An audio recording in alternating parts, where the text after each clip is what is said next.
तम येन तस्मै श्री गुरुवे नमः।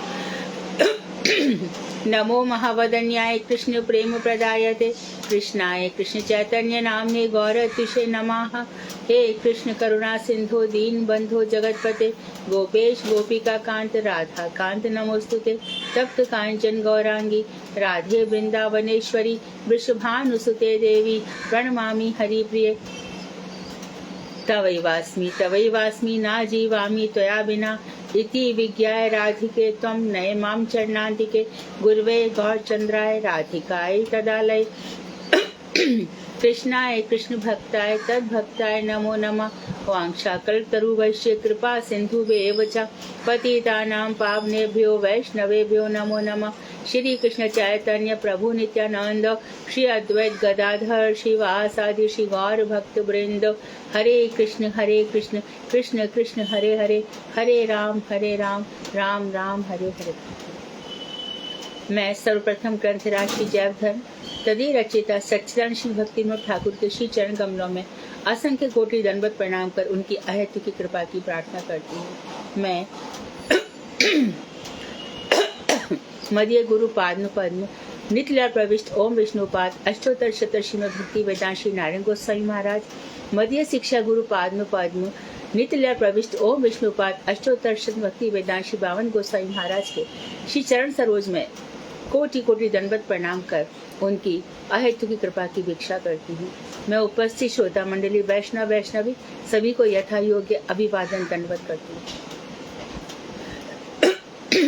तो मधुर रस में हम पराकाष्ठा पर जा रहे हैं। अभी मधुर रस की जो परा सीमा है, जहाँ पर आगे हमें बताएंगे मंजरी स्वरूप क्या है इत्यादि। रस विचार के लिए पूज्यपाद नारायण गोसाई महाराज ने रस को विचार को छुपा के नहीं रखा। भगवान जो विभिन्न प्रकार के वैष्णव भेजते हैं तो उनमें एक साथ ही कोई तत्व सिद्धांत पर, कोई रस विग्रह रस समाचार रस सिद्धांत पर और कोई समन्वयवाद, दोनों का समन्वय करके इस प्रकार से चलते हैं। इसमें कौन श्रेष्ठ है कौन उससे कम है ये विचार करना वैष्णव अपराध होगा, महान अपराध होगा। गुरुदेव ने जिस तरह से रस विचार में अपना दखल दिखाया, इसका यह मतलब नहीं था कि औरों का दखल नहीं था। वृंदावनीय जो उपासना है, जो राग मार्गीय उपासना है, उसका महाराज जी कुछ बिंदु खोल गए। जैसे कि भक्ति रसामृत सिंधु में से एक ही बिंदु पढ़ाया गया रूप गोस्वामी को, एक ही बिंदु पढ़ाया गया, इसमें इतना सारा कुछ आ गया। यदि पूरा की पूरा खोलते तो इसका मतलब क्या था, इसका कोई अधिकार ही नहीं था। प्रबोधानंद सरस्वती वृंदावन शतकम लिखते हैं, संगीत माधव ग्रंथ लिखते हैं। रूप गोस्वामी की तो बात ही छोड़ दो, उनकी तो बात ही क्या करें। कृष्णदास कविराज गोस्वामी भी आदि लीला के चतुर्थ परिच्छेद में राधा तत्व पर खूब विचार प्रस्तुत करते हैं। तो गुरुदेव ने वहीं के जो विचार लिए और उसी को फिर सबको बताया। और उन्हें कहां से ले लिए? भक्तिविनोद ठाकुर से। और भक्तिविनोद ठाकुर कौन है? सप्तम गोस्वामी है षट गोस्वामी के बाद। तो फिर महाराज जी ने अलग क्या किया? वो तो वही बोला ना जो उनके पूर्वज बोलते चले आ रहे थे। फिर कोई लोग क्यों कहते हैं कि महाराज जी रस विचार पर बोलते थे? महाराज जी ने संपूर्ण की संपूर्ण देने का प्रयास किया। वृंदावनीय उपासना है, सेवा कुंज की उपासना है, निधुवन की उपासना है, राधा वल्लभ लाल जी की उपासना है। उनका कहीं कोई भटक ना जाए। आज भी तीन हित हैं, हित हरिवंश है, हित चौर, जो कुछ भी है हरिराम व्यास है, ऐसे करके वहां पर होता है। वहां पे सेवा कुंज इत्यादि के विचारों को भी रखा जाता है। राधे राधे को प्रधानता दी जाती है। लेकिन हम क्यों भूल जाते हैं कि शक्ति और शक्तिमान दोनों एक साथ रहेंगे तभी उपासना श्रेष्ठ है। और वो चार संप्रदाय में कहाँ आती है? पर किया रस, पर किया रस, पर किया रस। अरे तो पर किया रस क्या गोस्वामियों ने अपने मन से प्रकट कर दिया क्या? श्रीमद् भागवत भगवान श्री कृष्ण ने स्वयं अपने मुख से कही है, चतुश्लोकी भागवत कही। उन्होंने ब्रह्मा जी को सुनाई, ब्रह्मा ने नारद को सुनाई, नारद ने तो इस तरह से व्यास जी को और व्यास जी ने शुकदेव को सुनाई।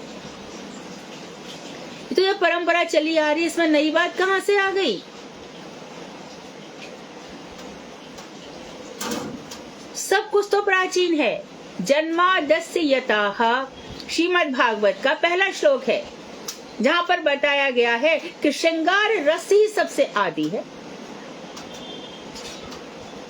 कैसे? भगवान श्री कृष्ण ने अपने अंग से किशोरी जी को प्रकट किया, श्रृंगार रस की उत्पत्ति वहीं से ही हो गई। किशोरी जी जैसे कि देह से प्राण को निकाल दिया जाए तो प्राणो देह तो एक ही है। सूर्य से ताप को हटा दिया जाए, नहीं हो सकता। कस्तूरी से गंध को हटा दिया जाए, नहीं हो सकता। तो किशोरी जी जैसी भगवान ने उनको रास मंडल में प्रकट किया, वो भगवान की तरफ दौड़ी। ये तो नित्य सिद्ध है। इसलिए जब हम मंत्र जप करते हैं, साधना करते हैं, उस समय इन बातों का ध्यान रखना चाहिए कि जो नित्य सिद्ध सनातन रस है, हम उसी की उपासना कर रहे हैं और वही हमारी गुरु परंपरा है। इसलिए इधर उधर की बातें ना सुने।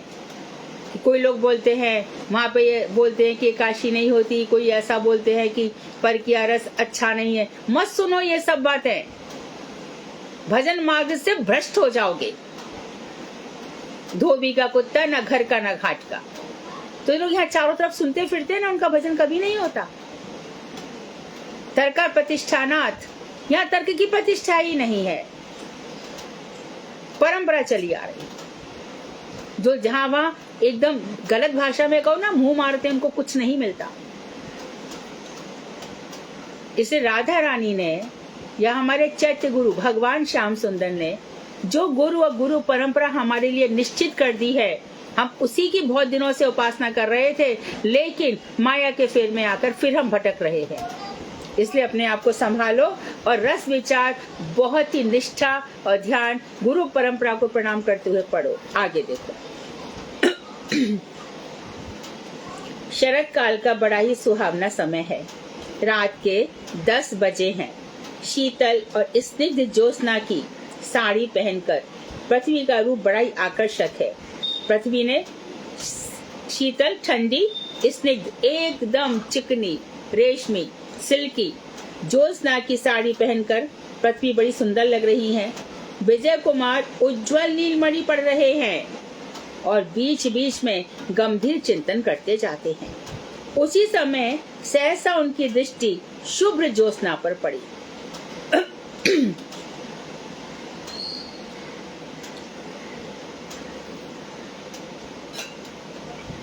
उनका हृदय एक अनिर्वचनीय आनंद से भर गया। उन्होंने सोचा, बड़ा सुंदर समय है, क्यों ना इसी समय चलकर सुंदराचल का दर्शन करूं। सुना है श्री चैतन्य महाप्रभु जी जब तब सुंदराचल का दर्शन करते थे। जब जब करते थे तब तब उन्हें ब्रज धाम की स्फूर्ति होती थी। ध्यान दो, जगन्नाथ जी के दर्शन महाप्रभु जी कैसे कर रहे हैं। ऐसा सोचकर वे अकेले सुंदराचल की ओर चल पड़े। विजय कुमार शुद्ध मधुर रस से भजन करने की शिक्षा लेना चाहते हैं। उन्हें कृष्ण की ब्रज लीला को छोड़ करके अब कुछ भी नहीं अच्छा लगता। तो जो गुरु वर्ग ब्रज लीला में इतने डूब गए हैं, रम गए हैं, अब वो गोपी वल्लभ मंदिर में जाएंगे गुरुदेव, वहां पर देखेंगे कि अनंग मंजरी भगवान श्याम सुंदर के वाम भाग में खड़ी है। अब जिसने मंजरी सेवा ही नहीं की हो, वो क्या समझेगा कि अनंग मंजरी यहाँ क्यों खड़ी है। फिर वृंदावन उपासना क्या रही।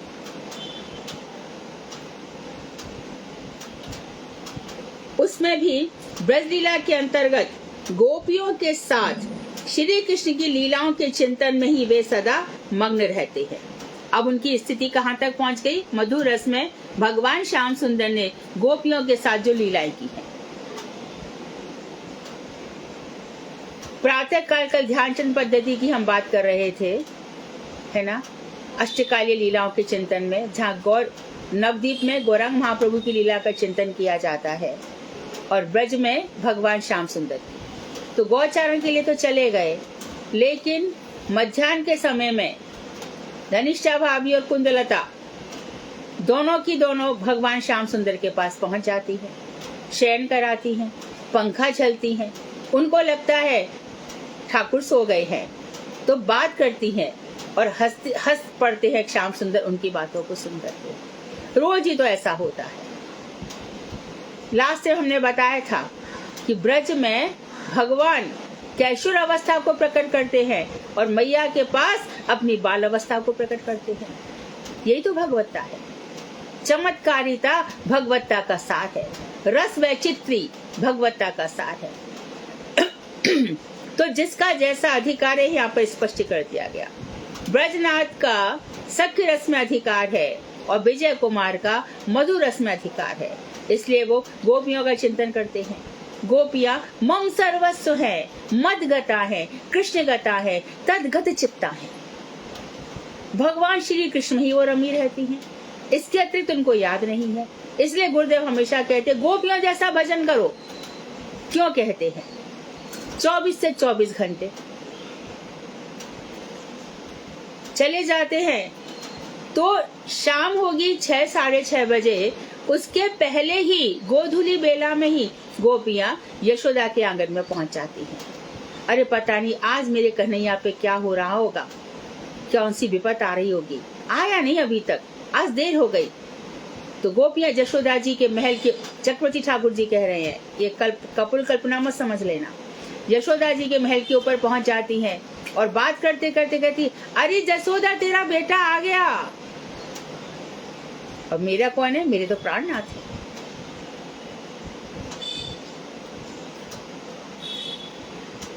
तो वहीं से दूर से जब धूल उड़ती दिखाई देती है तो यशोदा व्यस्त हो जाती हैं एकदम, यहाँ से वहाँ, क्या करूं क्या नहीं बिछाऊं, अपने लाला की कैसे अपनी आंखों से आरती उतारूं, नीराजन उतारूं। गोपियां भी चंचल दृष्टि से भगवान की नीराजना करती हैं आज, और भगवान श्री कृष्ण सर्वज्ञ हैं, सबकी आंखों में झांकते हुए नंद महल में प्रवेश करते हैं।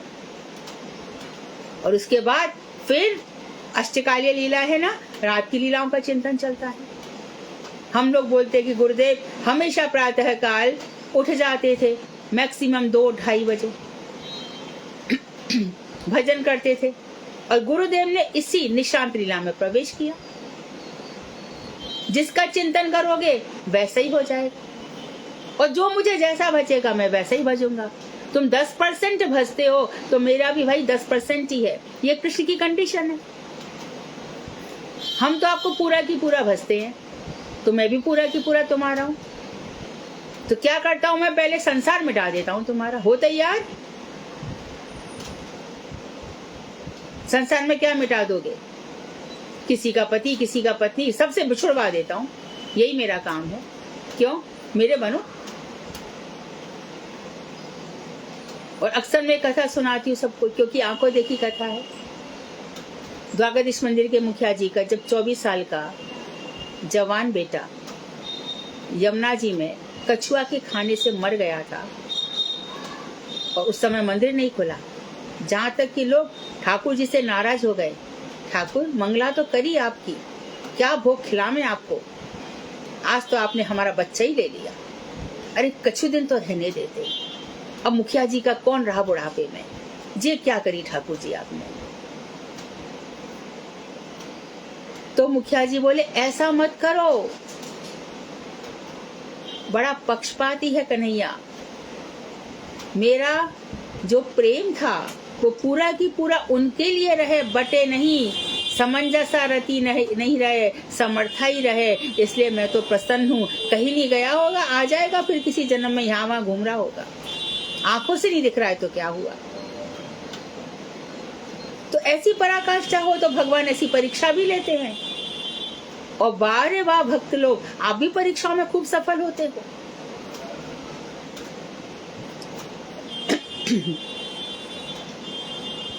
तो यहाँ पर गोपियों की लीलाओं का चिंतन चल रहा है। वे सदा डूबे रहते हैं। वे बलगंडी को पार कर श्रद्धा बालिकी की ओर बढ़ने लगे। जगहों के नाम है ये। दोनों ओर के उपवनों को देखकर उन्हें वृंदावन की स्फूर्ति होने लगी। वे प्रेम में विभोर होकर कहने लगे, आहा, मेरा कितना सौभाग्य है, मैं ब्रह्मा आदि देवताओं के लिए परम दुर्लभ ब्रजभूमि का दर्शन कर रहा हूँ। आप कितने बार वृंदावन जाते हो, क्या देख कर आते हो? और उस मंदिर में इतनी भीड़ थी, उस मंदिर में ऐसा था वैसा था, साधु ऐसे थे, ये सब तमाम झंझट दर्शन ये लोग करते हैं। वहाँ कितनी गंदगी है, वहां तो ये बन गया, पहले ये था वो था, सब तमाम सब स्थूल दृष्टि से दर्शन। आगे बताएंगे दर्शन किसको कहते हैं।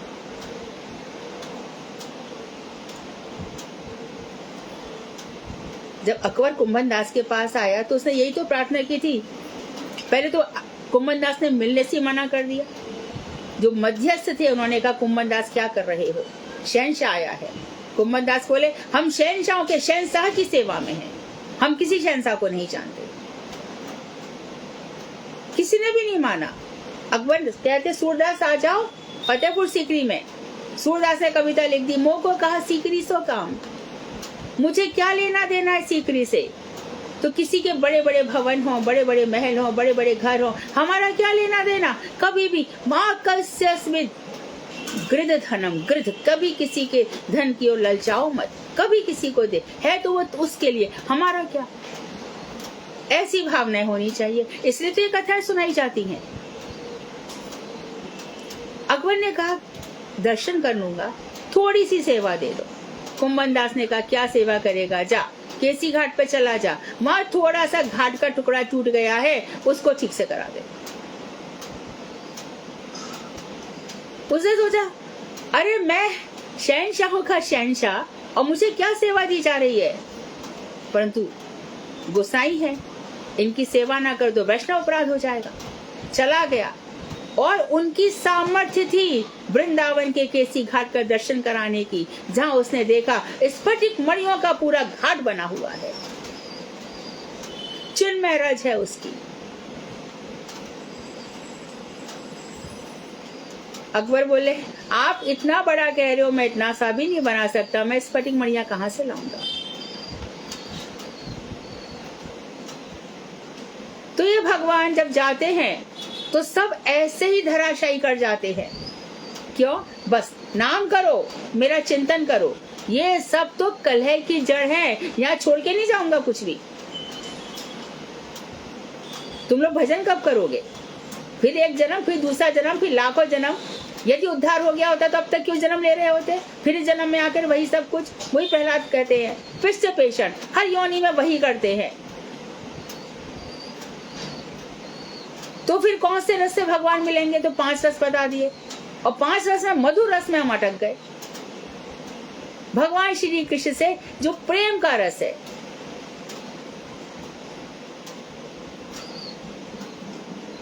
राधिका रसिक माम कृपा निधे, तो प्रिया चरण, तब प्रिया चरण किंकरी करो। श्याम सुंदर शिखंड शेखर, हे श्याम सुंदर, आपके सिर पर जो मोर मुकुट विराजमान है, आपसे यही प्रार्थना है, अपनी प्रिया के चरणों की मुझे किंकरी बना दो। तो ऐसी सुंदर बातें हैं मधुर रस में। तो कितने सुंदर है। अब वो ब्रजभूमि में आ गए। ये ब्रजभूमि, यहाँ पर देवताओं का, ब्रह्मा आदि देवता भी आज भी तपस्या कर रहे हैं। हे विधना अचरा पसार मांगियों जाए ब्रज बसवो, मैं आचर पसार के इसी ब्रजभूमि में रहना चाहता हूँ। तो ये ब्रजभूमि की जो महिमा है, यहाँ ब्रह्मा जी भी तरसते हैं। और क्या कह रहे हैं आगे, कितने सुंदर है ये कुंज। आज भी देखो सेवा कुंज में वही उतनी ही हाइट के कुंज है। इन्हीं कुंज गलियों में ठाकुर जी रहते हैं। यह देखो कुंजवन, अरे यह क्या देख रहा हूँ? मालती लता से निर्मित इस मालती मंडप में हमारे प्राणेश्वर श्री कृष्ण गोपियों के साथ बैठकर परिहास कर रहे हैं। हो गया ना दर्शन? साधना तगड़ी हुई, तत्व जानकर चले। तत्व नहीं पढ़ा होता, ऊपर ही ऊपर से कर लिया होता तो फिर होता क्या? और साधना है तो है, हो रहा है दर्शन। गोपियों के साथ श्याम सुंदर परिहास कर रहे हैं, तो बताओ कैसे इससे मन हटा लिया जाए? क्यों नहीं पढ़े हम? और आगे देखो, भय और संभ्रम छोड़कर विजय कुमार व्याकुल होकर तेजी से उसी ओर दौड़े। उन्हें अपने तन मन की सुध भी ना रही। ये है सच्चा भजन, ये है सच्चा भजन। कुसुम सरोवर में देख, आंखों देखी बात है, आंखों देखी बात। खुद हम बहुत छोटे थे, दादाजी थे उसी समय, फिर अखबारों में भी निकला। बाबा बैठे थे वहां पर, और बाबा बैठे बैठे बस वहां पर भजन कर रहे हैं और मानसी सेवा में ठाकुर जी के लिए इत्र लगा रहे हैं। अब वो सामने देख रहे हैं कि इत्र जैसी वो लगाने चले, इत्र की बोतल उनके हाथ से गिर गई और वो जोर जोर से रोने लगे। अरे कन्हैया, मैं इत्र नहीं लगा सका, तू तो यहाँ से चला भी गया। और यह क्या, सारे की सारे कुसुम सरोवर के पास, कुसुम सरोवर में ही थे शायद, वहां पर इत्र की सुगंध फैल गई।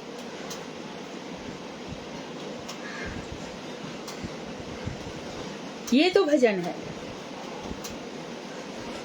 और यदि हमारा तो एक भी आंसू नहीं आ रहा तो समझो कि जो हमारा वैष्णव अपराध है वो वज्र की तरह हो गया है, वज्र ले।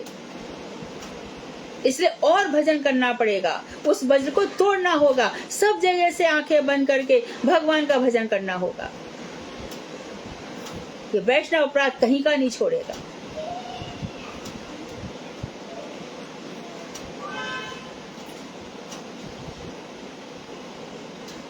तो वो भगवान और राधा कृष्ण को पकड़ने के लिए भागे, सुध नहीं रही। वे कुछ ही दूर जाकर मूर्छित होकर गिर पड़े। तो हमने संचारी जो भाव थे, अनुभाव में भी पड़ा, मूर्छा आ जाती है। मंद मंद समीर उनकी सेवा करने लगा। तो मूर्छित हो गए तो या तो अंतर्यामी बन के बैठे ना, एक अंश से सब व्यवस्था वही कर देते हैं। अब जो समीर है उनको सांत्वना देने लगा, उनके अंदर प्राणों का संचार करने लगा। थोड़ी देर के बाद चेतनता आई, तब वे इधर उधर चारों तरफ देखने लगे, परंतु अब वह पूर्व दृश्य दिखलाई नहीं पड़ा। नारद जी को भी एक ही झलक दिखाई थी। नारद जी रो रहे हैं, डकरा रहे हैं और आकाशवाणी हो रही है, बस इस जन्म में इतना ही, इस जन्म में इतना ही। इसका मतलब अगले जन्म में। अब नारद जी ने वरदान पा लिया, 14 लोकों में घूम सकते हैं। हमें यह वरदान कैसे मिले? साधना साधना साधना, साधना को सिद्ध होना चाहिए। वे बड़े दुखी हुए। कुछ देर के पश्चात वे घर लौट आए और किसी से कुछ ना कहकर चुपचाप बिस्तर पर लेट गए। ब्रजलीला की स्फूर्ति होने से विजय बड़े प्रसन्न हुए। उन्होंने मन ही मन सोचा कि आज रात को मैंने शुभ्र ज्योत्सना, जो चंद्रमा की चांदनी बह रही थी, उसमें जिस दृश्य को देखा है उसे कल किसको बताऊंगा? गुरु जी के चरणों में, और किसी को नहीं। माधवेंद्रपुरी जब सुबह ही सुबह पुजारी आए, माधवेंद्र कहाँ है, माधवेंद्र कहाँ है? तुम्हारे लिए भगवान ने खीर चुराई है, ये लो कुल्हड़। खीर तो खाई, कुल्हड़ जो टूटा था वो सब अपने उसमें रख लिया। मेरे लिए भगवान ने खीर चुराई। अरे सुबह हल्ला मच जाएगा, माधवेंद्र के लिए भगवान ने खीर चुराई, मेरा तो मरना ही हो जाएगा। सारे लोग मेरी पूजा करने भागेंगे, मुझे आदर मिलेगा, सम्मान मिलेगा और मैं भजन से च्युत हो जाऊंगा। कोई ने, किसी ने देखा नहीं, कोई उनको समझ नहीं पाया, निकल गए वो वहां से। सोचो हमारी सोच और उनकी सोच में कितना अंतर। उन्हीं के ऊपर तो भगवान प्रसन्न होंगे, उन्हीं के लिए तो दूध लेकर पहुंचेंगे। माधवेंद्र, मेरी मैया ने दूध भेजा है, उन्हीं के लिए तो रूप गोस्वामी, सनातन गोस्वामी बैठ करके खीर खाएंगे, उनके पास ही तो राधा रानी आएंगी। क्या वो मन के भावों को नहीं देखती क्या? वो बिहारी जी में तो अभी हुआ था कुछ ही समय पहले, 80s की बात है। पुजारी दूध रखना भूल गया रात को, तो दुकानदार को अपना कड़ूला दे आए। ये कड़ूला किसने दिया है? बोले मेरी मैया ने मेरे हाथ में पहनाया है। तो बेचारे ने रख लिया उठा करके। सुबह पुजारी ने देखा कि कड़ूला ही नहीं है हाथ में, जब पहुंचा कर रहा है भगवान का, उनका मार्जन हो रहा है, तो कड़ूला कहाँ है? हल्ला मच गया पूरे वृंदावन में। तब दुकानदार बोला एक कड़ूला तो मेरे ही पास है। दुकानदार बोला ये बता ठाकुर जी ने दोनों हाथों में पेन रखे थे क्या? बोले हाँ। बोले दूसरा कड़ूला लेके आ जा। और देखा तो दोनों एक ही है। अभी हमारे इस संबंध में एक वकील थे, इतनी बारिश हो रही थी कोर्ट नहीं पहुंच पाए। उस दिन उनकी तारीख थी, इतने दिनों बाद तारीख मिली, नहीं पहुंच पाए। और वहां पर जाकर के जब पहुंचे 3 बजे, क्षमा मांगते गए अपने क्लाइंट से, नहीं पहुंच सकूंगा। क्लाइंट वहां पहुंचाए और वहां पे जब क्लाइंट से मिले, बोले आज तो आपने क्या पैरवी की है? तो मैंने क्या हो गया? आज तो आप मुझे क्यों छका रहे हो? सब काम कर लिया। गुरुदेव का भी ऐसे हुआ, वो ध्यान में बैठ गए और आप आकर के साइन कर गए। तो ये तो हमारे हृदय को वो देखेंगे तब तो कृपा होगी। इस हृदय को शुद्ध कौन बनाएगा? हमें अपना सेल्फ एनालिसिस करना पड़ेगा, आत्मविश्लेषण। हम कहाँ अटक रहे हैं? कहाँ पे हमारा मन भाग रहा है? हमारी साधना में कहाँ दृढ़ता है? कहाँ सच्चाई है? सत्यम परम धीमहि। हम सत्य का चिंतन करते हैं, क्या हमारी वाणी में, हमारे मन में सत्य है? तो फिर यह हो जाता है। सारी उपनिषद विद्या सत्य पर टिकी। That's why we call, you have to be honest to yourself, truthful to yourself. पहले अपने लिए सत्यवादी बनो, बाद में दूसरों का देखा जाएगा। और वो सच्चाई भी यदि कृष्ण से संबंधित नहीं है कि मैं तो सच बोलता हूँ, मैं इतना ही जानता हूँ, मैं भगवान को नहीं जानता, तो वो सच्चाई बेकार है। क्योंकि सत्य की भी पराकाष्ठा बहुत है। बसदेव ने क्या बोला था? ये तो मेरी बेटी है। सत्य बोला क्या उन्होंने? परंतु कृष्ण से रिलेशन में वो झूठ भी परम आदरणीय हो गया, क्योंकि वो कृष्ण से संबंधित था। माँ, मैं बाजार जा रही हूँ, लेकिन जाना मंदिर है। चली गई मंदिर, प्रणाम करी आई, 5 मिनट ठाकुर जी के आगे आंसू बहाई। कितनी मुश्किल से आपके दर्शन होते हैं, मैं आप में लीन रहना चाहती हूँ। तो वो झूठ माना जाएगा? लेकिन एक कसाई गैया के पीछे भाग रहा है और किसी ने आके किसी से उसने पूछा कि तूने गैया को देखा? तो हाँ, उसने कि मैंने कभी जिंदगी में झूठ नहीं बोला, उसे सत्य बोल दिया, गैया इस दिशा में गई है, और कसाई ने उसको मार दिया। तो यह सत्य हमेशा निंदनीय है। तो बहुत सारी बातों को समझ करके महाराज जी यही कहते थे हमेशा, आप बड़े चतुर चालाक होकर के इस संसार से निकल चलो और गोपियों के समान भजन करो। क्यों कह रहे थे? गुरु जी ने ये सब देखा था संसार में, कितना मुश्किल होता है भजन करना। मैं और मेरा छोड़ो, पहले तो दम्भ छोड़ो, मैं कौन हूँ? मैं खाली एक ही वस्तु है, कृष्ण का नित्य दास, राधा जी की नित्य किंकरी। बहुत सारे मैंने अपने मन यहाँ वहाँ बांट लिए थे, इसी का आज मुझे पश्चाताप हो रहा है। आज भी मैं समझ नहीं रही कि मैं संसार में फिर से फंस उन्हीं चीजों में, कैसे मेरा उद्धार होगा। तो अब विजय कुमार आगे कह रहे हैं, मैं तो किसको बतानी है सारी बातें? गुरु जी को। इधर उधर बताओगे तो भजन खत्म हो जाएगा।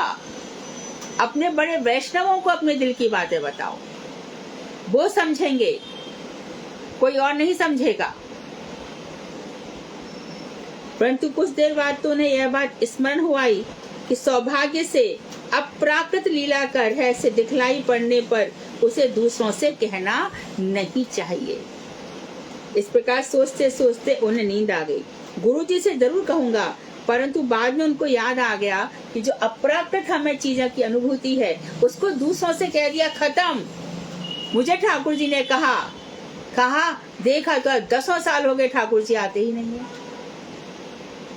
मन में छुपा के रखो। दूसरे दिन प्रसाद पाकर काशी मिश्र के घर पर पहुंचे और श्री गुरुदेव को साष्टांग प्रणाम कर उनके समीप बैठ गए। श्री गुरुदेव ने उन्हें स्नेह पूर्वक आलिंगन किया, कुशल क्षेम पूछी, कैसे हालचाल है, क्या है। विजय कुमार श्री गुरुदेव का दर्शन कर बड़े प्रसन्न हुए और कुछ स्थिर होने पर कुछ शांत होकर के बोले, आपकी असीम अनुकंपा से मेरा मनुष्य जीवन सार्थक हो गया। इस समय मैं श्री उज्ज्वल रस के संबंध में, उज्ज्वल रस हमेशा समझ लेना, प्रेम से भी ऊपर की अवस्था है। पहले तो भगवान से प्रेम, भगवान से स्नेह, प्रणय, राग, अनुराग सब, उससे भी ऊपर की अवस्था है काम, अर्थात मेरी संपूर्ण कामनाएं भगवान श्री राधा कृष्ण के चरणों में है। ये उज्ज्वल रस है, अप्राकृत शुद्ध चिन्मय रस। गोपियों ने इसी रस से भगवान को प्राप्त किया था और राधिका उज्ज्वल रसेर आचार्य, राधिका उज्ज्वल रस की आचार्य हैं, इसलिए उनके चरणों में जाना पड़ता है। कृष्ण रसराज हैं, परंतु आचार्य का काम है देना, और वो इंजॉयर है, गिवर नहीं है, इंजॉय कर सकते। राधा जी आचार्य हैं, जो खुद आचरण करके दूसरों को बतलाती हैं, उसको आचार्य कहते हैं। इसलिए हमारे गुरुवर्ग आचार्य हैं। गोस्वामी भी वही है जिसने सारी इंद्रियों को जीत लिया। सबके आगे गोस्वामी लगाएंगे थोड़ी चलेगा, गोस्वामी के प्रति हम अपराध थोड़ी करेंगे। जिसने इंद्रियों को जीत लिया है वो गोस्वामी है। पर आचार्य आचिनोती थी, जो खुद आचरण करके दूसरों को बताते हैं। तो उन्होंने कहा, मैं इस श्रृंगार रस, मधुर रस के संबंध में कुछ निगूढ़ तत्वों को, निगूढ़ रहस्यमय सीक्रेट्स को जानना चाहता हूँ। मैं उज्ज्वल नीलमणि का पाठ करता हूँ। पाठ करते करते कुछ ऐसी जगह मिली है जिनका तात्पर्य मुझे समझ में नहीं आता। आप यदि आज्ञा हो तो जिज्ञासा करता हूँ। तो हमेशा क्यूरियोसिटी होनी चाहिए, आर्गुमेंट नहीं। यदि कोई मुझसे पूछे कि आप अपने पूरे जीवन के अनुभव से एक बात कोई कह दो, तो मैं यही कहूंगी कि मैंने अपने जीवन में इच्छा बालक भी क्यों ना रहा हो, हमेशा जिज्ञासु रही। सबकी बात सुन ले, किसमें, भक्ति में, और किसी बात में अपना समय नष्ट नहीं करे। गोस्वामी, विजय तुम मेरे प्रिय शिष्य हो। अर्जुन भी बार बार यही कहते थे, अर्जुन से भगवान श्री कृष्ण, तुम मेरे प्रियतम हो, इसके लिए मैं तुमको बतला रहा हूँ। तुम जो कुछ जिज्ञासा करना चाहते हो बड़े आनंद से करो। मैं जहाँ तक हो सकेगा उत्तर देने का प्रयत्न करूंगा। विजय कुमार बोले, प्रभु मुख्य रसों में मधुर रस को अतिशय रहस्य उत्पादक रस बतलाया गया है। यह मोस्ट सीक्रेट बतलाया गया है। ऐसा कहा भी क्यों ना जाए, जब शांत, दास, सख्य और वात्सल्य, इन चारों रसों के गुण मधुर रस में नित्य विद्यमान है, एवं उन रसों में जो कुछ चमत्कारिता का अभाव है वह भी मधुर रस में सुंदर रूप से पूर्ण रूप में प्रतिष्ठित है, तब मधुर रस ही सर्वश्रेष्ठ है। इसमें तनिक भी संदेह नहीं है।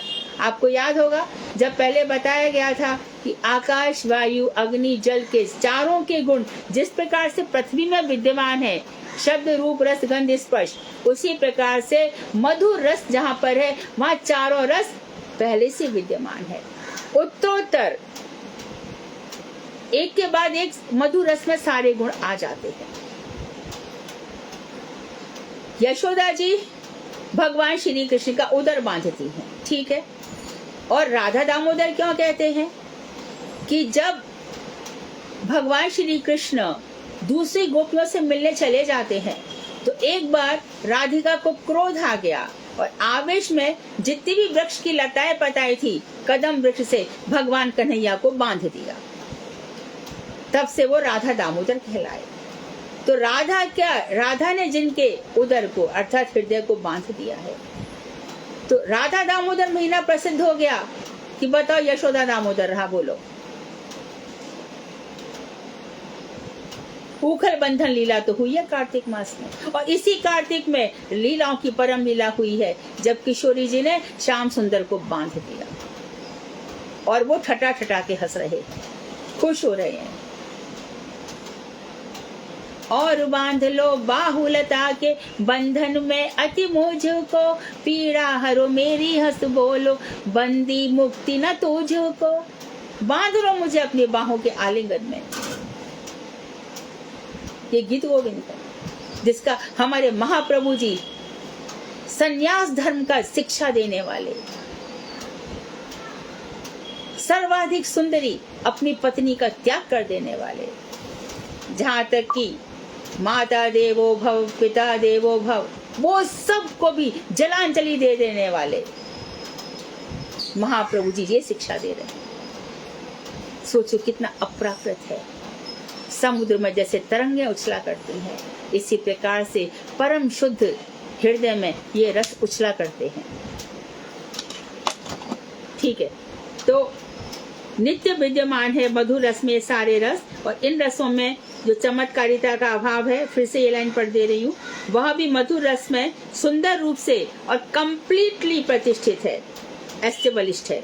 तब मधुर रस ही सर्वश्रेष्ठ है, इसमें तनिक भी संदेह नहीं है। निवृत्ति पथावलंबी व्यक्तियों का हृदय शुष्क होता है। जो वैराग्य परायण लोग हैं उनका हृदय शुष्क होता है, उनको ये सब बातें नहीं आती, उनको समझ में नहीं आती। अरे वो सब छोड़ो मधुर रस वगैरह, हम तो भाई शांत रस के प्रेमी हैं, कृष्ण कन्हैया सब कुछ है हमको पता है। अच्छा वो वंशी भी बजाता है वो भी हमको चलेगा। अरे वही ने बंसी बजाई, वही ने चक्र चलाया, वही ने शंख पूजा, और वही लीला कमल घुमा रहे हैं, क्या है इसमें? चलो कोई भी रूप मान लो, क्या फर्क पड़ता है? अरे फर्क पड़ता है। आपकी उपासना का एक केंद्र बिंदु होना चाहिए, एक ही लक्ष्य होना चाहिए कि मुझे, तब वो अनुगत्य कहलाता है। राग अनुगा, कौन से रस को फॉलो किया जा रहा है, और फॉलो करके ऐसा नहीं कि खुद ललिता बन गए, खुद विशाखा बन गए, खुद यशोदा बन गए। उनके अनुगत्य में हम करेंगे। खुद ही बन जाएंगे तो अपराधी हो जाएगा क्या? यशोदा बैठी है और दूसरा आके मैं यशोदा हूं, तो कन्हैया आके उसे प्रेम करेगा क्या? मंथरा आके कैकेयी बन जाए तो चलेगा क्या? मंथरा ने प्रयास तो किए, लेकिन पद प्रहार भी तो किए भरत शत्रुघ्न दोनों ने, निकाल के बाहर खड़ा कर दिया, कुबड़ी जाए यहां से। तो दूसरों का स्थान लेने की कोशिश मत करो, साधना करो। तो निवृत्ति जो वैराग्य पथ के अवलंबी हैं, ऐसे व्यक्तियों का हृदय शुष्क होता है, नीरस होता है, अतः उनके लिए मधुर रस नितांत अनुपयोगी है। वो तो ना सुने, यहाँ से चले जाए वही ठीक है, खुद भी नहीं करेंगे और दूसरों को भी नहीं करने देंगे। और दूसरी ओर मधुर रस जड़ धर्म से सर्वथा विलक्षण है, संसार का धर्म इसमें नहीं मानना चाहिए। जड़ प्रवृत्ति वाले व्यक्तियों के लिए दुरूही होता है, और जिसकी सांसारिक प्रवृत्ति है वो इस रस को कभी नहीं समझ पाएंगे। इसलिए परीक्षित ने देखा कि यहाँ पर निवृत्ति परायण लोग भी बैठे हैं, वहां पे वशिष्ठ जी भी थे, च्यवन ऋषि भी थे, बहुत सारे ऋषि हमारे बैठे थे। तो उन्होंने कहा कि यहाँ पे ये बैठे हैं तो चलो मैं इनको बता तो दूं कि शुकदेव गोस्वामी वास्तव में श्री कृष्ण की महिमा। और क्या किया श्रीमद् भागवत में, पहले सर्ग बता दिया, तृतीय स्कंद में विसर्ग बता दिया, चौथे स्कंद में, पंचम स्कंद में पोषण बता दिया, नरक के दरवाजे बता दिए, कौन कौन कहाँ कहाँ पर जाएगा, पूरी ज्योग्राफी बता दी, पूरा भूगोल बता दिया। छठे स्कंद में अजामिल की कथा बता दी, और फिर तब जाकर के 7वें स्कंद में प्रहलाद की कथा बताई, 8वें स्कंद में ईशानु कथा में सारे के सारे वर्णन कर दिए, मनवंतर, नवा ईशानु कथा, भगवान श्री राम की कथा, वहां भी संक्षेप में भागकर 10वें स्कंद में 90 की अध्याय में भगवान श्री कृष्ण का वर्णन किया। ब्रज लीला, मथुरा लीला, द्वारका लीला पहले से कहाँ कर रहे थे? अरे समझा दो परीक्षित को, भगवान क्या होते हैं, अवतार क्या होते हैं, ये जो सृष्टि है, ये सब जो भक्त हैं, ये भगवता इति प्रोक्तम इति भागवतम, भागवत ऐसी नहीं है, खुद भगवान के द्वारा कही हुई है।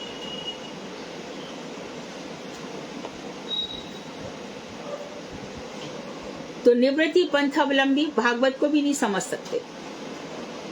तो मधुर रस जड़ धर्म से एकदम अलग है, क्योंकि खुद राधा जी ने कहा है, उद्धव जिसने तुम्हारे भगवान से प्रेम किया वो अपने बगल में पोथी दबाकर अर्थात भागवत जी दबाकर और कंठा पहनकर आधी लंगोटी सी पहनकर घुटनों तक और निकल गया, वो भी वृंदावन वासी हो जाता है, सर्वत्यागी हो जाता है। तो फिर वहां जड़ रस कहाँ रहा? और जड़ रस तो मूर्ख है। ब्रज का मधुर रस जड़ीय श्रृंगार रस से सर्वथा विलक्षण है। यह भी सहजी साध्य नहीं है, उसको भी साधना से समझ में आएगा, स्थूल दृष्टि से समझ में नहीं आएगा। एक सन्यासी बैठे हैं और वो अपनी साधना में लीन है, एकदम ध्यान में है, और वहीं एक स्त्री बैठी है और स्त्री का जो क्या होता है, ये आंचल होता है, वो बार बार हवा से सन्यासी के मुंह पे गिर रहा है और सन्यासी दर्शन कर रहे हैं ब्रज वृंदावन के, और सामने लोग कहेंगे वाह सन्यासी तो मजे ले रहा है। तीनों की स्थितियों में अंतर है, जमीन आसमान का अंतर है, और वो अपराधी हो जाता है, कई जन्म उसके पतन हो जाते हैं। इसलिए देखकर भी मत देखो, सुन के भी मत सुनो। पता नहीं कौन किस वैष्णवों को चिन्हित है, वैष्णवों को देवता भी नहीं पहचान सकते कि ये कौन सी स्थिति में है, औरों की तो बात छोड़ दो। तो ये जड़ रस सहजी साध्य नहीं है।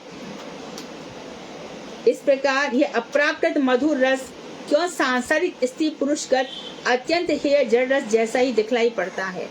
तो फिर ऐसा क्यों होता है कि संसार जैसे ही दिख रहा है? तो गोस्वामी ने कहा, विजय देखो यहाँ ब्रजनाथ नहीं है क्योंकि वो सखे रस का अधिकारी है।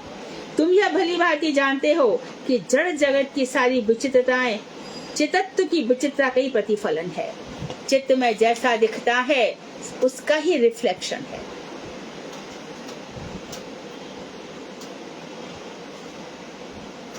असारे संसारे कविरेव प्रजापति यथा अस्मै रोचते विश्वम तथिदम परिवर्तते। यह जगत ऐसा ही है जैसा हम सोच रहे हैं। भगवान ने कितनी विचित्रताएं बता दी।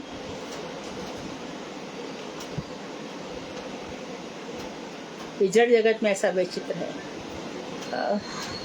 ये वर्धमान में आचार्य महाराज वो कह रहे थे कि इस समय का जो इंद्र है वो ठीक नहीं है। कहीं पे बारिश हो रही है, कहीं पर बाढ़ आ रही है, कहीं पर कुछ हो रहा है, और दिखा रहे हैं बहुत उत्सुकता से कि जो महारानी क्वीन एलिजाबेथ मरी थी तो उस समय रेनबो छा गया। अब वो खुशी में छाया या दुख में छाया, क्या क्या लोग इसको एसोसिएट कर रहे हैं। अभी राधिका दिखा रही थी कि एक सनरे उसके ऊपर पड़ी है। ऐसे जड़ विचित्रताओं से भरा हुआ ये संसार है।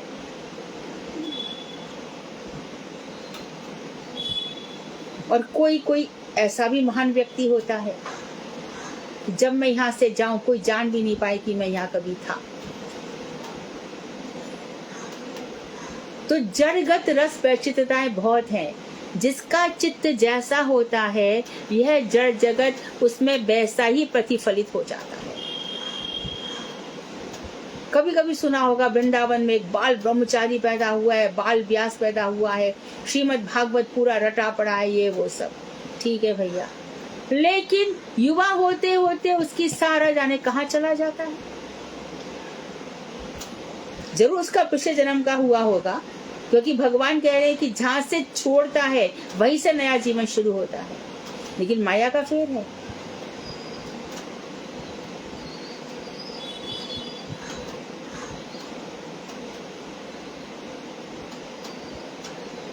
ऐसे बहुतों के जीवन में आता है। स्वामी महाराज भी बचपन में खिलौने में क्या खेलते थे? राधा कृष्ण की लीलाओं से खेलते थे। तो ये जड़गत विचित्रताएं हैं। जड़ जगत भी चित्त जगत की छाया है। उसमें एक गुण रहस्य यह है कि प्रतिफलित प्रतीति स्वभावतः विपरीत धर्मयुक्त होती है। जैसे कि सूरज है, सूरज का जो प्रतिफलन है वो विपरीत धर्म से युक्त होता है, उसमें चमक, तो उसमें तो अंधकार है तो सूरज, लेकिन नीचे आकर के क्या हो गया, वो अंधकारमय हो गया। उसी प्रकार से जितनी भी चीजें नीचे आ जाती हैं, उनकी शेडो जब आती है, रिफ्लेक्शन आता है, तो विपरीत धर्म से युक्त हो जाता है। अर्थात श्रृंगार रस जो ऊपर अपराकृत वो अलग है, लेकिन जब उसकी छाया पड़ रही है वो काम हो जाती है। ऊपर उठोगे देवताओं तक, वहां भी थोड़ी ठीक रहेगी, और पाताल में जाओगे वो तो भोगवती है, वहां गंगा नदी भी भोगवती नदी बनकर बह रही है, और नीचे जाओगे तो और भी जाता है, नाग कन्याएं हैं।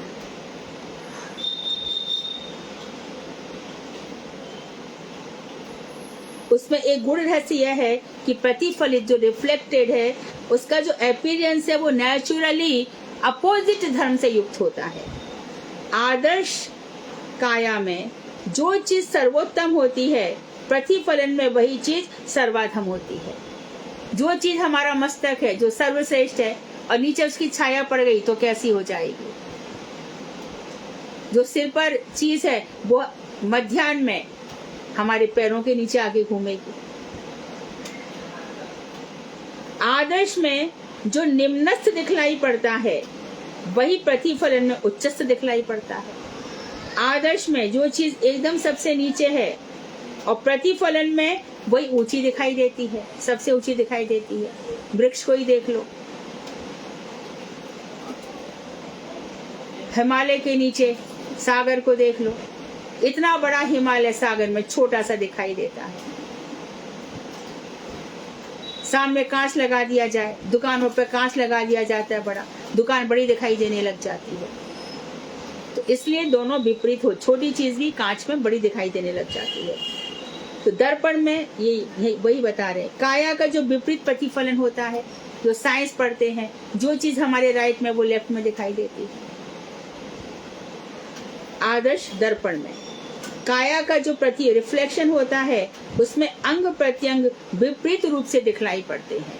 कहते हैं कैमरा में भी सब विपरीत दिखाई पड़ता है, यहाँ पर पल्ला डालो तो यहाँ दिखाई देगा, ऐसा कुछ है।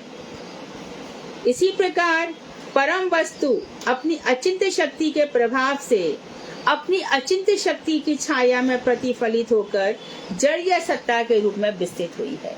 तो जहाँ पर जो उच्च चीज है, जो परम शुद्ध अपराकृत उज्जवल रस है, वो इस जड़ जगत में छाया बनकर काम रस हो गया है। ये उन्होंने स्पष्ट कर दिया। जैसे कि हमारा रिफ्लेक्शन उल्टा दिखाई देता है, ऐसी अपराकृत जगत में जो शुद्ध वस्तु है वो वहां पर निम्न दिखाई देती है।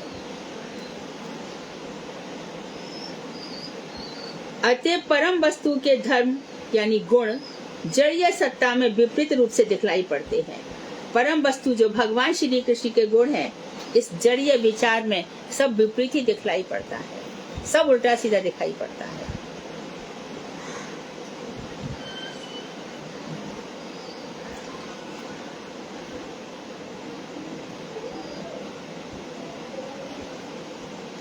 जड़ीय रस चिन्मय रस का विपरीत प्रतिफलन है।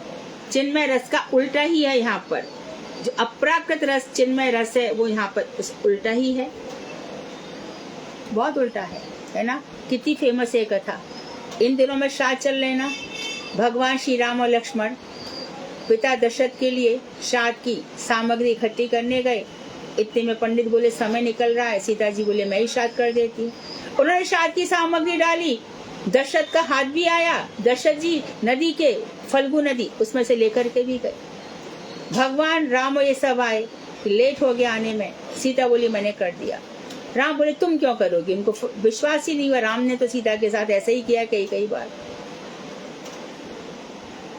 तो सीता बोली मैं प्रमाण दे सकती हूँ, यहाँ पे देखो ये सब लोग हैं। तो फल्गु नदी से कहा बोल मैंने श्राद्ध किया है कि नहीं किया? बोले नहीं आपने नहीं किया। सीता जी के साथ ऐसा हो गया। तब सीता को क्रोध आया, उन्होंने कहा जा तू सूखी नदी हो जाएगी। गैया से पूछा तूने देखा था ना, तूने खाया खुद श्राद्ध? नहीं मैंने नहीं खाया। राम से डर गई। तो उसे कहा आज से तू जहाँ मत झूठी चीजों पर ही मुंह डालेगी जा। उसके पहले गाय का ऐसा हाथ नहीं था, ऐसा व्यवहार नहीं था। तेरे पीछे की पूछ की पूजा होगी, और शास्त्र में कहा है कि पूंछ में भगवान का वास है, गाय में 33 देवताओं का वास है, लेकिन मुख उसका झूठा ही रहता है।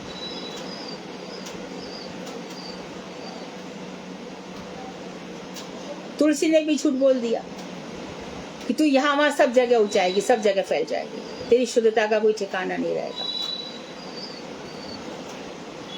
तो नीचे जगत में आते आते जड़ मनुष्यों के संसर्ग में और भी ज्यादा, और जब पशुओं तक ये चला जाता है काम, उनको तो पता नहीं कौन हमारी बहन है, कौन हमारा भाई है, और भी ज्यादा जहां तक नीचे जाएगा वहां तक शुभ्र शांत सुकांत लोगों में और प्रकार से देखा जाता है। लेकिन वही चीज जो गली छाप लोग हैं, जो महाराज जी की एक शब्द बता दे, बंजारे, उन सब में ये सब चीजें नहीं देखी जाती, वहां भी अंतर आ जाता है। ये काफी स्पष्ट कर दिया इस चीज को। तो परम वस्तु में जो अपूर्व अद्भुत विचित्रतागत सुख है, वही परम वस्तु का रस है। परम वस्तु में जो अपूर्व अद्भुत विचित्रता है भगवान श्री कृष्ण में, वो क्या है? श्री कृष्ण योगेश्वरेश्वर, योगेश्वरेश्वर, योगेश्वरों के भी ईश्वर हैं, शिव ब्रह्मा इत्यादि के लिए। तो इतने साधारण होते तो शंकर और ब्रह्मा जी उनकी स्तुति करते। परीक्षित राजा, जिनको भगवान श्री कृष्ण ने बचाया था उत्तरा के गर्भ में अश्वत्थामा के ब्रह्मास्त्र से, परीक्षित चारों तरफ देखा करते, मुझे किसने बचाया? क्या वो उनकी कथा सुनते? क्या राम दंडकारण्य बनने के ऋषियों से कहते नहीं नहीं इस अवतार में नहीं, कृष्ण बनकर आऊंगा तब मिलूंगा तुम लोगों से? तो ऐसी जो परम वस्तु है उसमें अपूर्व अद्भुत विचित्रतागत सुख है, बहुत वैचित्री है, और वही परम वस्तु का रस है। रसो वही साहा, जो पर ब्रह्म है वो रस स्वरूप है। वही रस जब जड़ में प्रतिफलित हो जाता है, रिफ्लेक्टेड हो जाता है, तब जड़ विद जीव की चिंता द्वारा एक औपाधिक तत्व कल्पित हो जाता है। वो है तो रस, लेकिन उसको उपाधि दे जाती है जड़ सुख, काम सुख। ऐसी दशा में वह निवृत्त निर्विशेष धर्म को ही परम वस्तु मानता है, और फिर बोलता है अरे ये सब छोड़ो, वैरागी बनो, ये रास्ता अच्छा है, सांख्य दर्शन को अपनाओ, योगी बन जाओ। भगवान पतंजलि ने कहा है शम दम तितिक्षा उपरति ध्यान धारणा प्राणायाम, इन सब में लग जाओ, प्राणों को फूको, सांसों को प्राणायाम करते रहो, यही एक रास्ता है। अरे अपनी इंद्रियों का दमन करो। अरे भैया, दमन तो हम कृष्ण नाम कहते तभी हो जाती है, और राधे नाम कहके तो परम प्रेम आ जाता है। यही तो चैतन्य महाप्रभु सिखा रहे हैं।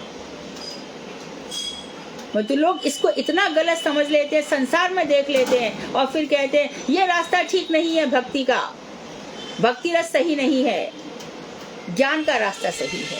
तू ब्रह्म ही है, ब्रह्म का चिंतन कर, तू ये शरीर नहीं है।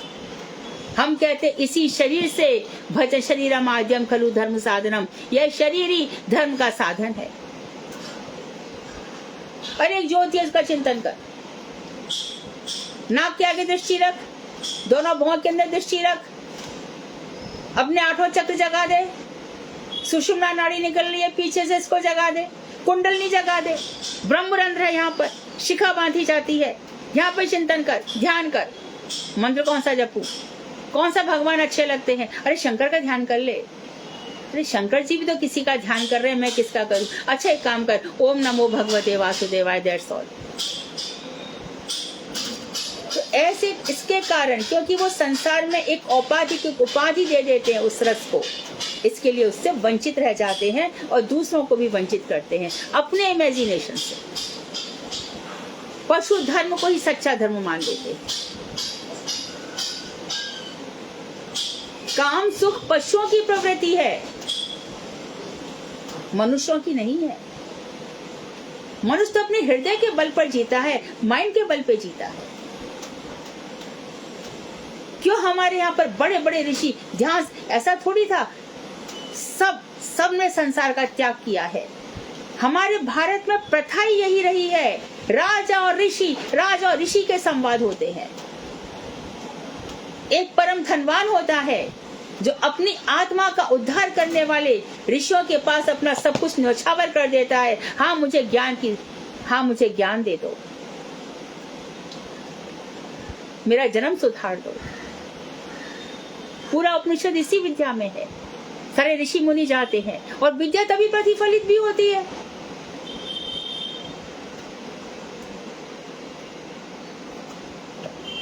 उन ऋषियों को दान दिया जाता है, उनका जीवन निर्वाह होता है। उसमें कोई चुप नहीं रहता, पीछे नहीं हटता।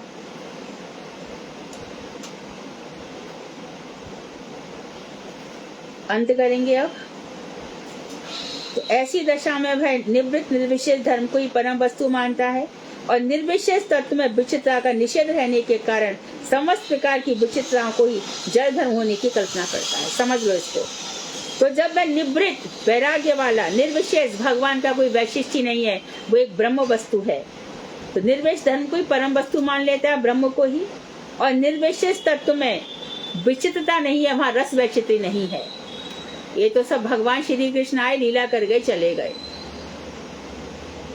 राम आए, वो भी एक पुरुष थे हमारे समान, मर्यादा पुरुषोत्तम थे। कहा भी गया है, राम आदिवत प्रवर्तितव्यम नातु कृष्णादिवत। राम के समान जीवन जियो, कृष्ण के समान नहीं। तो ऐसी बातें सिखाते हैं क्योंकि वहाँ वैचित्री, रस वैचित्री का निषेध है। तो इस तरह से समस्त प्रकार की जो विचित्रता है, यानी कि जो रस धर्म है, भगवत्ता है, गोवर्धन धारण, कालिया मर्दन, इन सब लीलाओं को वो जड़ वस्तु से ही जोड़ देते हैं। इस प्रकार वह निरुपाधिक सत्ता और सत्ता धर्म को जान नहीं पाता। तो जो सत्ता तुमने तो उपाधि दे दी यहाँ पर जड़ सुख की, और वहां पर जो चिन्मय रस है उसका क्या नाम कहोगे? मधुर रस को, निरुपाधि, उसका कोई नाम नहीं है। निरुपाधि सत्ता और सत्ता धर्म को वह जान नहीं पाता, समझ ही नहीं पाता, क्योंकि सब चीजों को वो संसार से जोड़ लेता है और बस समझता है कि ये जड़ सुख की बातें हैं, इनसे हटाओ। राधा दामोदर मंदिर में श्रीपाद रास बिहारी गोस्वामी की समाधि है। तो जब मैं भागवत पे शोध कर रही थी, मैं उनके चरणों में पहुंची, महाराज मैं भागवत पे शोध कर रही हूँ। बड़े भावुक हो गए। वो जहाँ भी है मुझे आशीर्वाद दें आज भी। और वो एकदम भावुकता में बहुत जोर जोर से क्रंदन करने लगे और मैं भी क्रंदन कर रही हूँ, दोनों ही क्रंदन कर रहे हैं। और मेरे पिताजी अकेले भेजते नहीं थे, मेरी बुआ जी साथ में थी, वो भी रोने लगे। फाइनली उन्होंने कहा कि तू ये जो भागवत लिख रही है ना बेटी, इसमें रसस्तु परिज्ञाम रसस्तु परिज्ञाम रसस्तु परिज्ञाम ये वर्णन करेगी।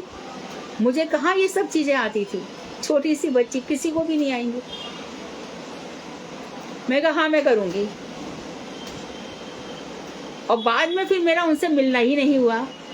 1-1.5 साल बाद मिली तो मेरे को बोले परकिया रस बोला था ना, इसलिए मुझसे मिलने नहीं आई ना। ऐसा नहीं था, मुझे तो उनसे सीखना था। परंतु यूनिवर्सिटी, आगे यूनिवर्सिटी जाती थी, फिर ऐसे फंस के उनका मेरा ही दुर्भाग्य रहा कि मैं उनसे और कितना सीख सकती थी। तो ये लोग जानते हैं कि किस तरह से। अब चलो भैया हम वहां जा रहे हैं, उनके पास जा रहे हैं, उनके पास क्या सिखाया है। हमारे वर्तमान जितने भी हैं कथावाचक, कथावक्ता क्या सिखा रहे हैं?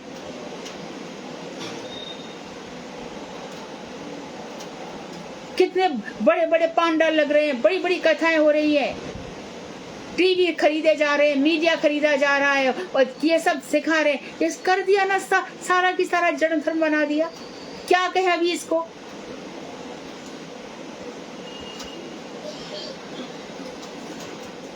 जो लोग युक्ति का सहारा लेते हैं उनकी ऐसी ही गति होती है।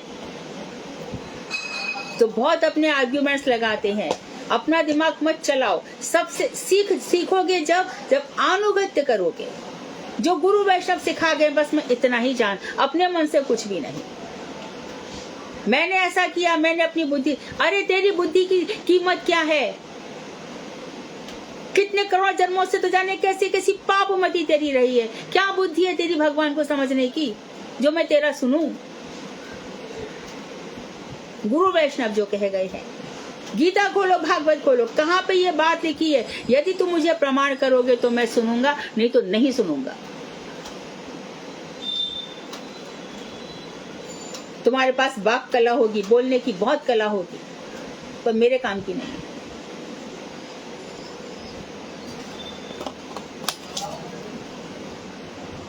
ओहो, बहुत समय हो गया, ध्यान ही नहीं रहा।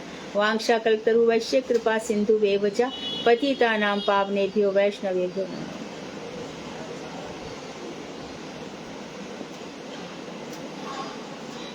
कृष्ण हरे कृष्णा दीदी, बहुत सुंदर कथा करी, बस एकदम कागज में सागर डाल दिया।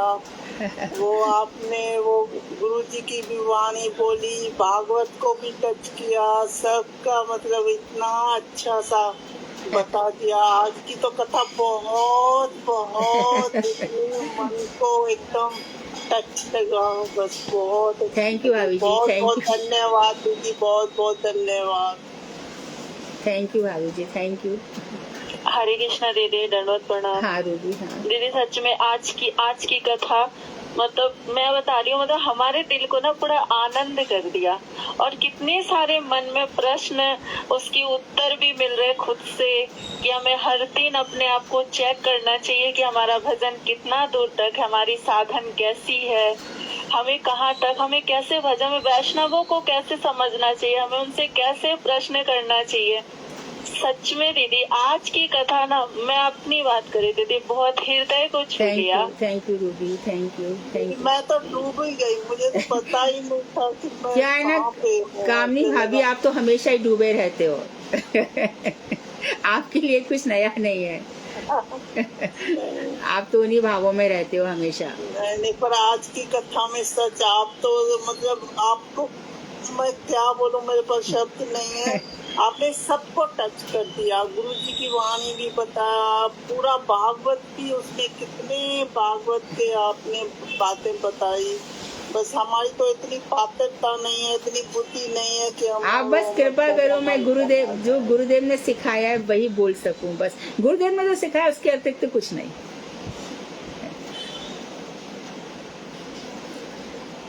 Any other question? Hare Krishna दीदी, दंडवत प्रणाम। हाँ हाँ जी दीदी, भागवत में रासलीला के प्रसंग में आया है कि गोपियों को उस टाइम गर्व हुआ और राधा रानी को मान हुआ। हाँ गर्व और मान क्या हाँ। है डिफरेंस?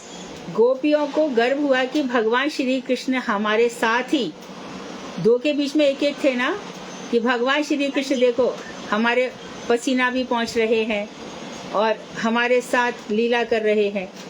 ये हो गया गर्व, सौभाग्य गर्व हुआ है उनको, है ना। गर्व के साथ सौभाग्य का एडजेक्टिव रखो हमेशा। सौभाग्य गर्व हुआ है। और राधा रानी को मान हुआ है कि कहाँ तुम मुझसे कहते हैं तुम मुझे सर्वाधिक प्रिया हो, और यहाँ सभी के साथ वैसा ही कर रहे हैं जैसा मेरे साथ करते हैं। इसलिए राधा रानी का मान प्रशमन करने के लिए और गोपियों का सौभाग्य गर्व दूर करने के लिए भगवान अलक्षित हो गए, वहां से निकल गए। हाँ जी दीदी, एक और थी बात कि जैसे आजकल श्राद्ध चल रहे हैं, तो हम श्राद्ध करें तो क्या किसी भगवान जी को भोग लगा के किसी को भी खिला सकते हैं? हाँ हाँ, चाहे वो भोग लगने के बाद, हाँ पशु पक्षी कीट पतंग किसी को भी दे दो। प्रसाद जब लग गया तो हाँ, मुक्त हस्त से बांटो।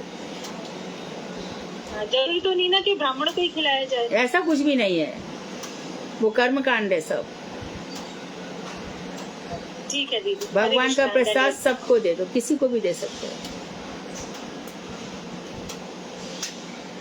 दीदी आप कितने साल के थे जब भागवत का वो आपने वो किया?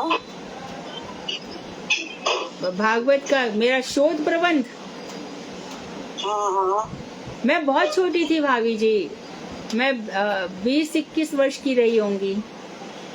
अच्छा, इतनी छोटी हाँ, में? बहुत छोटी उम्र में हो गया। हाँ 19, 30, 21 ऐसे ही होगा। तो इसका मतलब आप पूर्व जन्म पहले जन्म का बहुत कुछ भागवत पढ़ के आए होंगे, हाँ। उनका संशोधन कर लिया होगा तभी तो। हाँ, वो बचपन से ही मुझे रामचरितमानस और गीता के बहुत श्लोक मैं बचपन से खुद ही बोला करती थी, ऐसा माँ और दादी कहते हैं।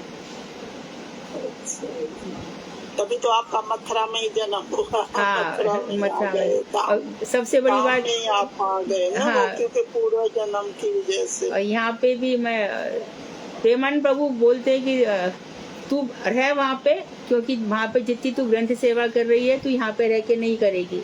अभी भी मैं गई थी, उनसे मिल के आई, तो बोले कि अभी तू थोड़ी देर में तेरे को यहीं बुला लूंगा मैं। तो मैं कहा ठीक है, अभी मुझे को षट संदर्भ पे काम और करना है। तो बोले वहाँ पे तुझे ज़्यादा सही रहेगा, तो इसलिए गुरु जी की सेवा के लिए यहाँ पे रह रही हूँ।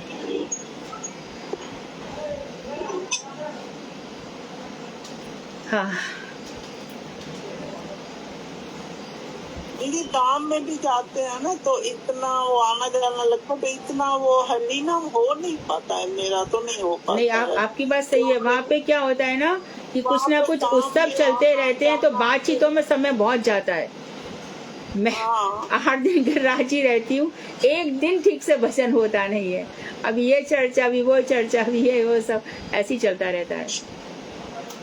यहाँ पे जैसे चुपचाप करते हैं ना, करते कहीं सकते आना हैं, जाना हाँ। इतना नहीं होता है, तो भजन में ज्यादा वो आ हाँ, जाता है राइट, टाइम। लेकिन सही। वहाँ कभी किधर जाते हैं, या अगर ब्रज परिक्रमा में भी आने जाने में ना, वो हरिनाम हाँ, इतना नहीं होता। हरिनाम उतना नहीं है, सही है, बिल्कुल सही है। परंतु फिर भी गुरु वर्ग ने आदेश दिया है कार्तिक मास में धाम में जाओ।